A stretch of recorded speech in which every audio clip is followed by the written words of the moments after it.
Detective Comics 1104, Tom Taylor writing with MIKEL JANÍN on the art.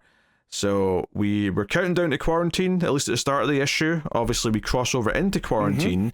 As one of the covers kind of spoiled for me, he's made like a quarantine suit, like a big thick armor bat suit that will keep in his germs so no one else can get them. Yeah.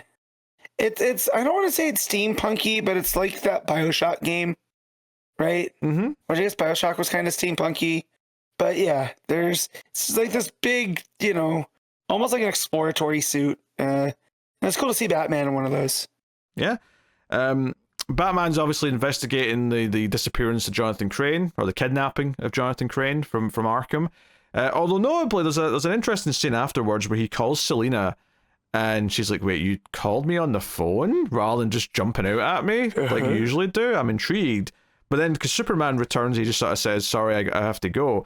So it's kind of teasing this idea that he wanted to talk to her because, he is actually kind of scared, maybe still, about like what all this happening means, and is this the end of him kind of thing. But he doesn't get a chance to actually say any of that. So it's dangling on the heartstrings of like his relationships a little bit.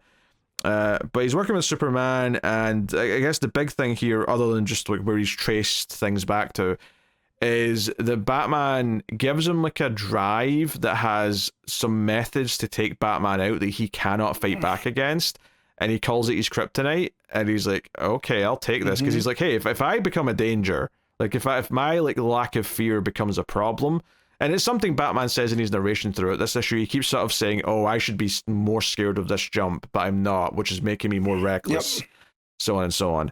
So that's setting stuff up, but he's built his suit. Damien comes in and all that, and it's all about tracing where Scarecrow might be out into this field. But when he gets there, there's tons of like Scarecrow looking dudes, but there's only one that's on a post. So he does a whole thing, some fun action here with the Batmobile, kind of like shocking a bunch of them. Sends out a spark. He jumps out. He goes to the one who's most prominently on like on a pose, and he's like, okay, you must be Jonathan Crane then. And he pulls off the mask, and it ends up being the Lion, the villain, who starts fighting him. So we get some more action. Things start to light up a little bit. There's a lot of pinks and purples in the background. Yanin's having fun with the color schemes. I think it's fair to say. So he's because as the fight goes on, you get some oranges and pinks and the reds and yellows. So it definitely makes it feel like this is a moment. Right? Like, because you don't get a lot of that coloring in the rest of the issue. And we get that the Lion knows how to fight. So this Lion guy is starting to irritate me because he's starting to feel like because Batman the villain, like he's got a plan for everything, Yeah, so the whole thing about teasing that he's someone else kind of comes up later on when they actually speak to Jonathan Crane, and he's like, oh yeah, this is a guy that came to study under me. But it wasn't about causing fear, it was about conquering it, and obviously that ties into everything. But even Batman, as he's fighting him, is like, hey, I recognize these techniques, like I've fought these techniques before. So I don't know if they're trying to get to this idea now. Either it's going to turn out to be someone specific, although I'm starting to wonder if this is someone who's went around a lot of the Batman villains and learned from all of them to try and turn himself into the ultimate Batman villain. That's what it feels like. Yeah. And yeah, he feels like Ghostmaker, the bad guy, but it's okay because we're not supposed to like the Lion. It's fine. And he's like, hey, you're outnumbered, you're going to lose, you've come alone, you're weak, blah blah blah. And Batman's like, I didn't come alone. Big splash page of Babs, Dick, and Damien all driving into the scene. So we get a big Bat family action all separate sequence. Separate motorcycles, and Robin for some reason has an ATV, which I thought was just hilarious. Like, we can't trust the kid on a motorcycle. Give him 4 wheels. He's definitely had a bike before, but maybe he just wants to be different. He's like, the others have bikes. I want a quad. I'm going fancier. Thought it was, but it's a great page, man. Yanin, I just love the way he draws Nightwing. I mean, that was the first time I saw Yanin art was in that Grayson book. So seeing him drawn here, really good. And I also like the way that Taylor has been. Like, for as much as this arc's been about Batman, we've gotten so many supporting characters, right? We've got, Superman, we got Lois. Now we have the Bat family here, at least the small number of them.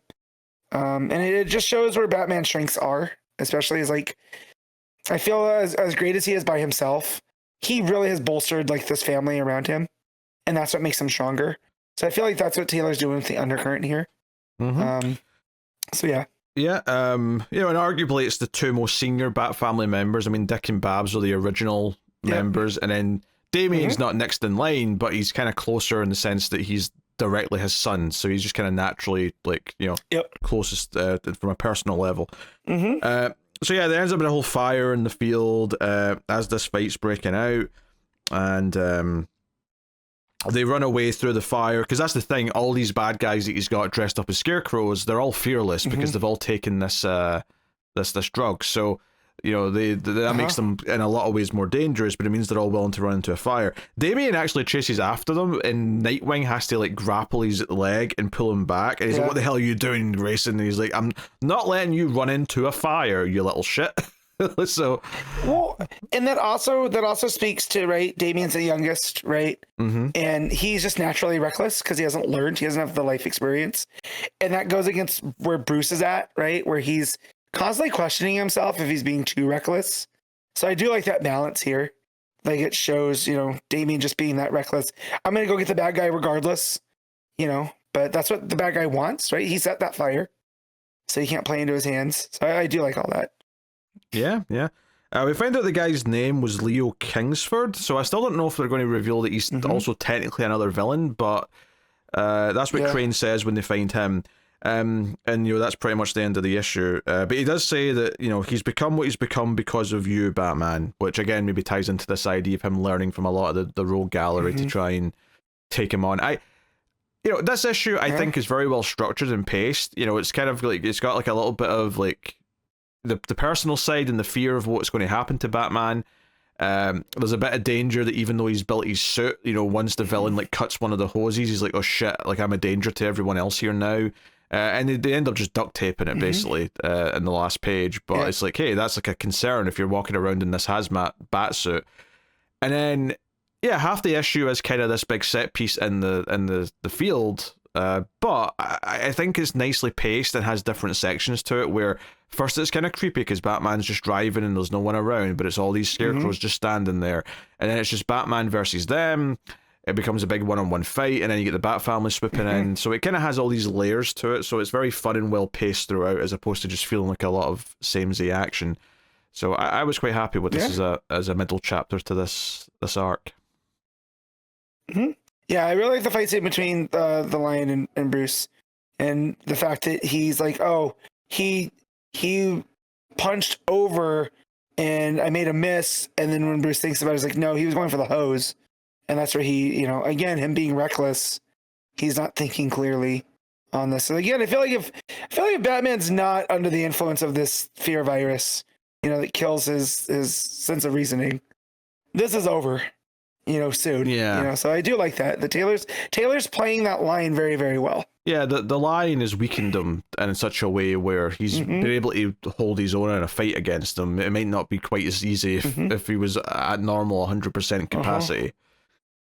Yeah. So, yeah. So, it's good. Yeah. Yeah, no, very pleasant read. Very flowed very well. Was done what felt like very quick in a good way. So, what are you giving Detective Comics 1104? I'm gonna give this a. I really did like it. I'm gonna give it 8.5. Yeah, I think I'm gonna go straight 8 on this for me.